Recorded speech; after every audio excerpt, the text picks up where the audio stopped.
Halo, Assalamualaikum warahmatullahi wabarakatuh.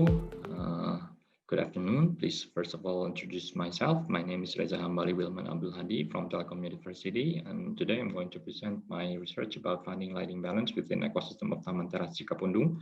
And in this research, I also co-joined by my partner Muhammad Tokar Mulya Raja, also from Telkom University. First of all, the background of this research is the restoration of Taman Teras CIkapundung to restore its infrastructure in form of open spaces with several functions as follows. First of all, as educational facilities. Second is recreational facilities. Third, as a commercial space. And fourth, and as means of nature conservation.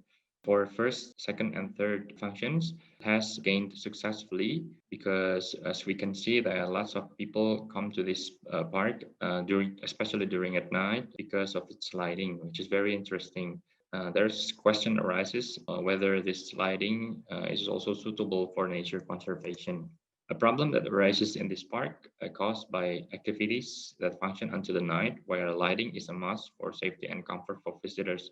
But on the other hand, lighting is a problem for the riverbank ecosystem, both floral and fauna. From the theory that I've read, lighting mitigation, which are used on different habitats, should be considering 5 aspects. Aspects which are considered to be important are how much light for human to perceive its surrounding in terms of safety. And second is consideration to nature, spectrum of lamp, intensity of light, direction of light, and duration. So we need to have like a very balanced lighting between safety for human and consideration to nature. So light that we use today commonly, which is LED, has a more bluish spectrum of lamp, which is considered to be very harmful for nature conservation.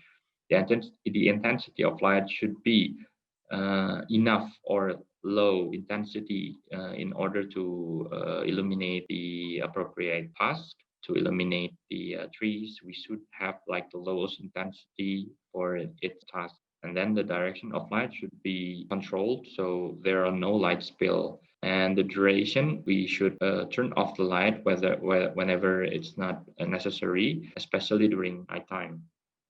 So the method that I've used here is using observatory. From my observation, there are lots of luminaires that are used in this park. First is the pole luminaires for general illumination. There are pole luminaires throughout the park. This luminaires is for general illumination, so it's illuminate horizontal areas of the park. It has 5,000 Kelvin, so it's very wide, and the light source that is used is LED chip, and it's quite dangerous for nature conservation. And the worst case is that this pole luminaire is not controlled, so the light spill is very high. The second luminaire is the floor-mounted uplight for trees. It's also LED chip in it, and it has 3,600 Kelvin, so it's very warm, and it has no control device also, so it's very, very risky for the nature conservation. The third luminaire is the bollard bridge. It has 3,600 Kelvin and shielded with opaque glass, and it's very diffuse. Although the light source itself in it is LED, it's helped by this opaque glass shielding. So the spectrum in this luminaire is absorbed by this opaque glass. The fourth is, and the most interesting part, is this luminaire, which is perimeter lighting with LED strip with very bluish light and very diffuse, and it's located near the riverbank, and this causing very harmful for the nature conservation. And this one is orientation lighting, which put throughout the stairs at this park. It has 3,600 Kelvin. It's also LED. The lighting direction is downward, but it's indirect. So the lighting here is not very dangerous because it's shielded. And the last is flood lighting. It's 3,000 Kelvin. It's using sodium lamp. It's very yellow. It's okay for the nature lighting in terms of spectrum, but the light direction is very harmful for the nature conservation because it's not shielded and it's very wide in terms of lighting. So, and it's not, the function of this luminaire is not very clear. So the conclusion is in this research, we found that the lighting design at CIkapundung Park as a whole cannot be said to be appropriate for nature conservation. Lighting is only intended for safety and comfort for visitors by prioritizing aspects of recreation and economic values. Lighting should be balanced with the conservation of nature, especially at park which has close relation to nature and has conservatory function.